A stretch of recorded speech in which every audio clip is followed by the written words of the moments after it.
All right, so here we go. Chapter 5, actually chapter 4. This is a typo at the top here. So we're going to cross that off. And this is chapter 4, and it's actually called Forces. Yes. Let me learn how to type, actually write. Forces and Newton's Law of Motion.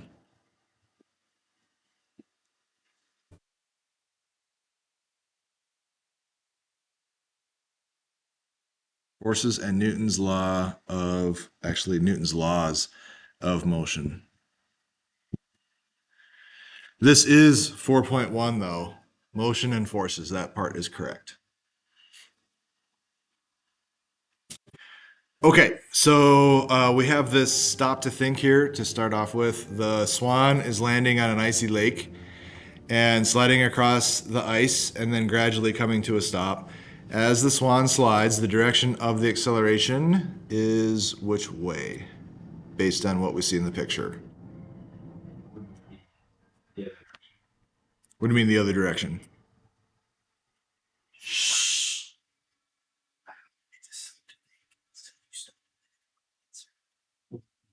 Just answer it. B to the right? Why? Yeah, when you're right. So the swan is moving to the left, which means if we're slowing down, the acceleration must be in the opposite direction. So the acceleration vector would point to the right. So the answer is B. That's correct. Good job. All right. So in this chapter, we're going to finally start learning about the causes of motion. The causes of motion are forces. So when we're talking about the motion and forces that cause motion, we're learning about a subject called dynamics. Kinematics and dynamics form mechanics, and mechanics is the general science of motion. So when you guys study upper levels of physics, physics starts to break apart into several different subjects. Like if you go on in college, you study engineering, maybe. Mechanics breaks apart into dynamics, which is the study of motion, and then statics, which is the study of things that are not in motion. So we do both in here. So we kind of do a general study of physics where we look at both dynamics and statics, and we just do kind of a general study of physics then. Okay. So anyway, we're looking at dynamics now, which is the general motion part of looking at forces. So here we go. Do we need to keep pushing on something? So keep applying a force to keep it going. That's right. It does depend. So in these three situations, we have in part A, we have smooth snow.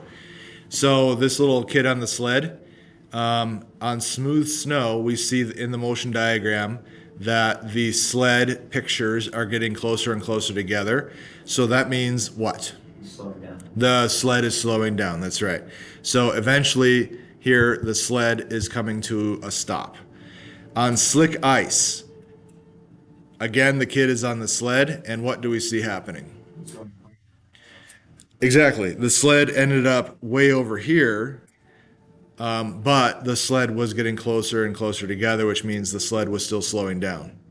It did go farther, but it still came to a stop.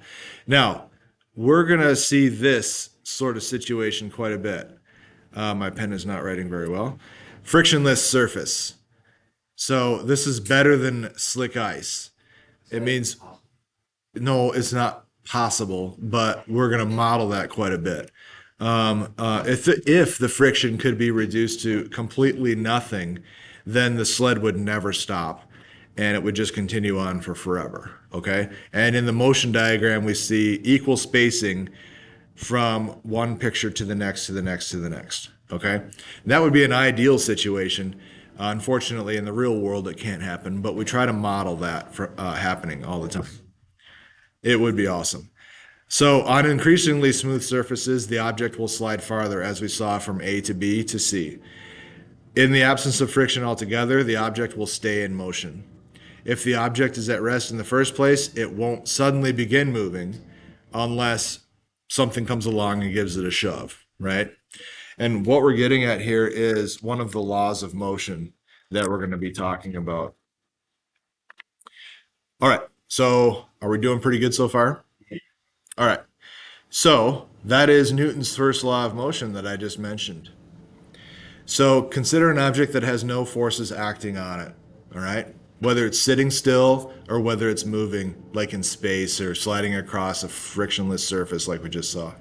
If it is at rest, it will remain at rest. If it is moving, it will continue to move in a straight line at a constant speed. Okay? So, if it is at rest, it will remain at rest. This is Newton's first law of motion right here. If it is moving, it will continue to move in a straight line at a constant speed. You've probably heard this before somewhere along the way. Somebody's probably said it, or you've read it, or it was on TV in a commercial or a movie that you saw. An object at rest stays at rest. An object in motion stays at motion unless something acts upon it, or something like that, right? Well, that's a nice, simpler way of saying this official Newton's first law of motion. By the way, this is Isaac Newton. What? This is the official.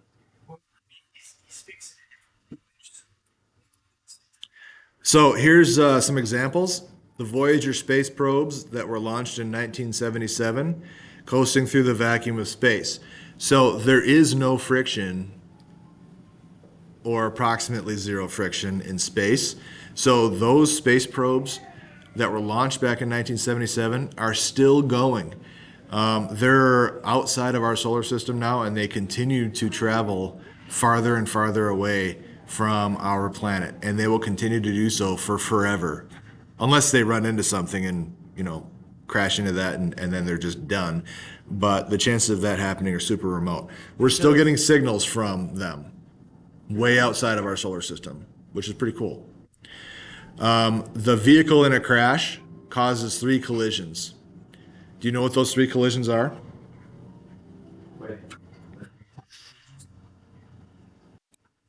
Yeah, do you know what those 3 collisions in a vehicle crash are? If you took driver ed, you probably talked about them.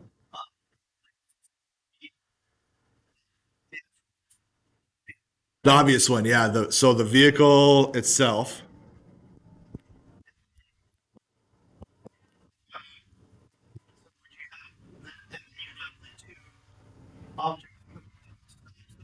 what objects?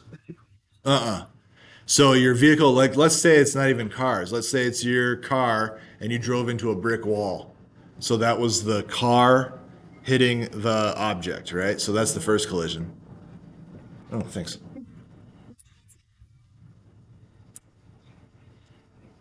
So what's the second collision? What do you mean?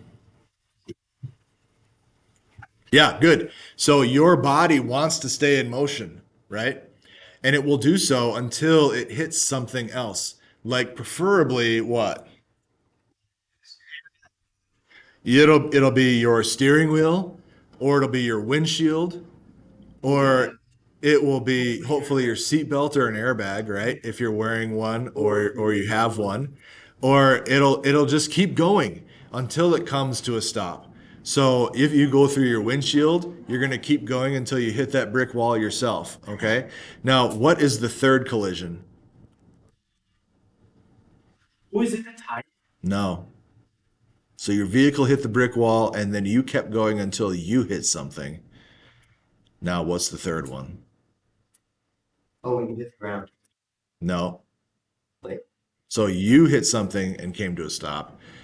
The third one is your internal organs. They kept going until they hit something and came to a stop. Okay? Your insides,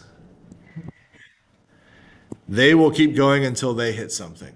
And possibly they will keep going until they hit something that makes them stop. They might not stop inside of your body, they might eject outside of your body and keep going until they hit something, okay, that makes them stop. So that's the third collision. And so that's why accidents are so deadly because It's the third collision that maybe you don't even know about that causes so much a trauma. Think about football, right? There's three collisions in football too. It's the same thing. Or any sport. You hit somebody and then your body, like you hit helmet to helmet in football, right? Your body keeps moving, but then your brain continues moving until it hits the inside of your skull, and that's going to cause your concussion. So that's why you have so many injuries, so many brain injuries in sports when you hit something. Yeah, exactly. Bighorn sheep. Uh-huh. Yep, exactly. It's three, yeah. You think it's one hit, but it's not. It's more. And so same thing in volleyball, same thing in any sport where there's collisions happening. There's actually more than one collision happening in each one. All right, so what is a force? So this chapter is all about forces. You're going to start learning about concepts of forces, and then we'll start doing problems. So a force is a push or a pull that acts on an object. So you push a door open, you pull a door shut. Those are forces. A force requires an agent. So an agent is something that acts or pushes or pulls. Okay? So you push your book across the table, you are the agent. The earth drags something out of the tree. So, like an apple falls out of the tree, gravity is pulling down, but the earth was the agent there. Earth was the reason that we had gravity in the first place. So, there you go. Okay. The agent is the specific identifiable cause. So, for example, as you throw a ball, your hand is the agent. You were the specific identifiable cause. Your hand caused the ball to be thrown.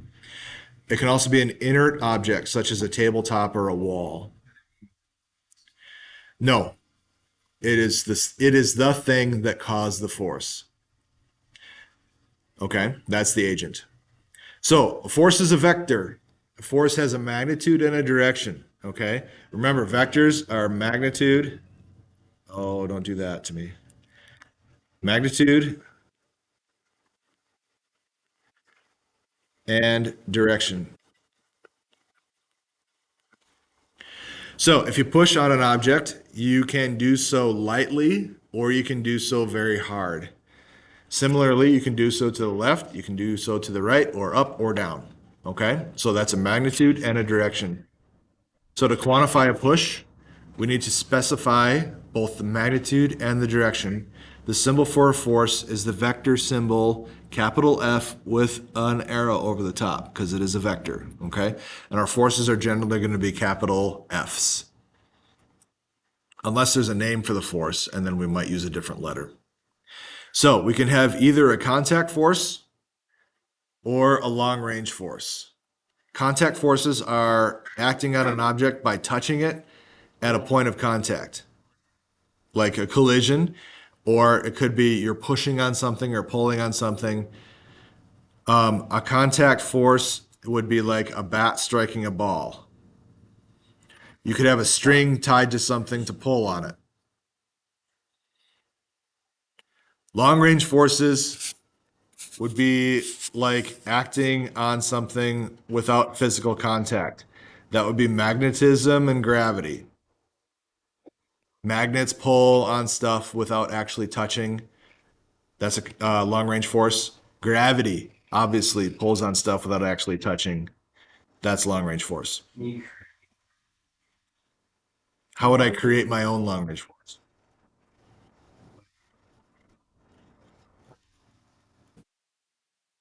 Okay. Yeah, I'm not sure how you would do that.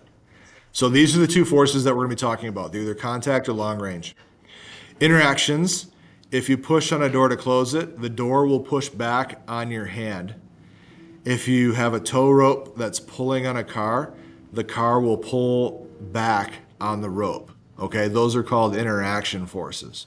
So that is leading us to another law of motion that Newton has, but we're not going to talk about it in this section. Okay, we're just going to call those interaction forces right now. Okay, how we doing? Pretty good. Okay, so now drawing force vectors. What we're going to do is we're going to first represent the object as a particle, whether it is a particle or a ball or a car or a train or whatever. We're going to first represent the object as a particle by drawing a dot. Then that will be the tail of the force vector, and then we'll draw the force vector as an arrow pointing in the direction that the force is acting with a length proportional to the size of the force. Just like we've been doing, a stronger force will have a longer vector, but it's always in the direction of the force. And this will be true if we are pulling or pushing. We'll still put the tail of the vector on the object, and then the arrow will go in the direction of the force. And then we'll give the vector an appropriate label. So we'll call it like capital F. Okay? Yes, you can have multiple forces on the object. Okay, yeah. So I might have a weight vector. I might have a force pushing on it. I might have a force pulling on it. I might have somebody standing on it. Okay, so there's lots of forces that can be on the object. So like I said, here's step 2 right here. Step 2 is true whether the force is a push or a pull. I will always be drawing the vector with the tail on the object and then the vector going away from the object. Okay, the arrow won't be pointing at it. It will be going away from it. Moving a vector does not change the vector as long as the length and angle do not change. Therefore, a push and a pull can be drawn the same way. So we have 3 force vectors sitting here. The box is the object, so I draw the box as a point. The rope is the agent. The rope is what is actually being used to pull the box. Even though the person is doing the pulling, the rope is the thing that is being used to pull the box. So the rope is the agent. Okay? So we're drawing the box as a particle. The pulling force of the rope is being called T. And the reason we're calling it T is because T is representing tension. There's a tension in the rope. There's a tension force. Okay, so we have this tension force in the rope, and it is going to the right because the rope is on the right and the person is pulling the box to the right, so that force is being drawn to the right. This time in the middle picture, we have the box again, so the box is being drawn as a point. We have the spring acting as the agent this time. The spring is springing outward, so it's trying to push the box to the right, but we would not draw the arrow pushing into the box. We would draw the arrow as it is drawn in this picture, okay? Because we don't draw arrows into the particle. This time we're calling the force F sub SP, because sub SP is representing that this force is being caused by a spring. Make sense? Okay. Now the third one, the box is falling. So we draw the dot as our box. That's our box is being represented as a particle because it doesn't matter. So just calling it a particle. The box is falling, so the arrow is pointing down because we have a force due to gravity. So Because this is actually a force. Acceleration is not a force, it's an acceleration. we define gravity. We would have an acceleration vector down, but we also have a force vector down. They are distinct. We haven't talked about why yet. We'll get there. Okay, so this is a long-range force of gravity, and gravity is due to the weight of the box. Okay? And then in this case, Earth is the agent. Okay? In the second one, the spring was the agent. It was the reason why the box was moving. And in this first one, the rope was the agent. The rope was the reason the box was moving. If it wasn't for the rope, the box wouldn't move. Even though the person was pulling on the rope, It was the rope that was doing that pulling. Okay.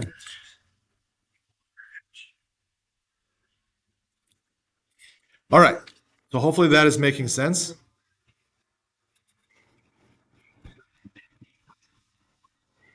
There is a wind force, yes. So that No, because wind would be acting on the object. It would be actually physically pushing on the object. So wind would not be a long range force. It would be a contact force. It's touching the object. Okay? Good question. All right, so we can combine forces as well. Which way will the box be moving in this picture?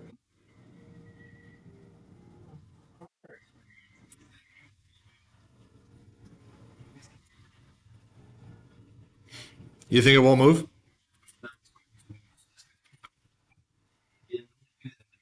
pops. Going this way. Uh-huh. Let's use your head.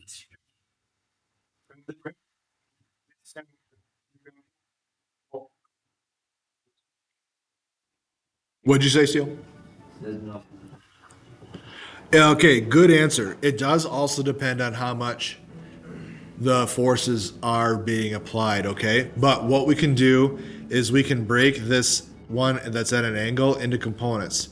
So it would have a component up, it would also have a component to the right. So because we don't know how much these up and down components are actually acting, like what if this person was really pulling hard down, right? So no. Because this one is at an angle here, we have to break that one into components. So it has a component up and it has a component to the right, okay? So we don't know for sure if it's going to be going up or down as a result, but for sure we know it's going to be going which way?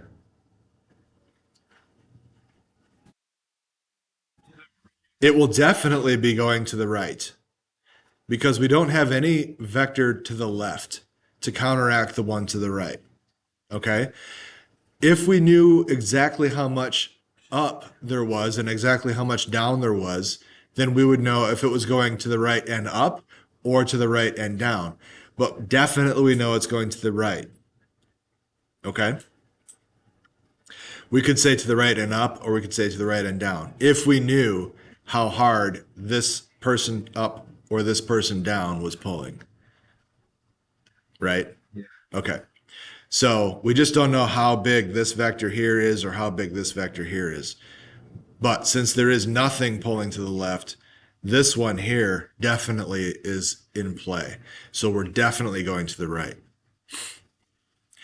If this up and this down are exactly the same, then they would add to 0 and we would only be going to the right. Okay? All right, so that's the answer for that one. We just can't tell if it's up or down or nothing up or down.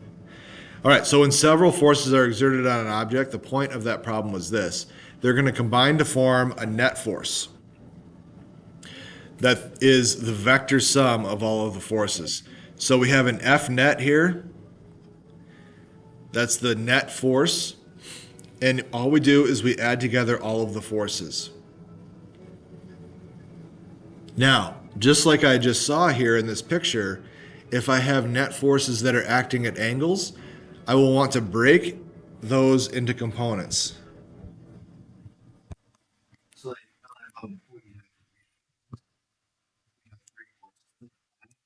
Yeah. But I want to break them into components and add all the X components together and add all the Y components together so that I'll have a result in the X direction and a result in the Y direction. And then I'll know exactly which way I'm going in the X direction and which way in the Y direction.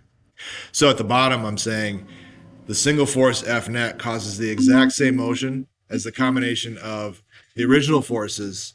It's not a new force, just a replacement of the original forces.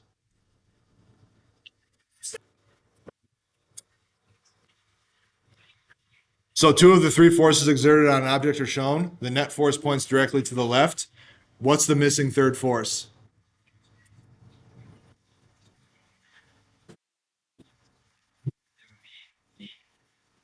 C. Yeah, it's C.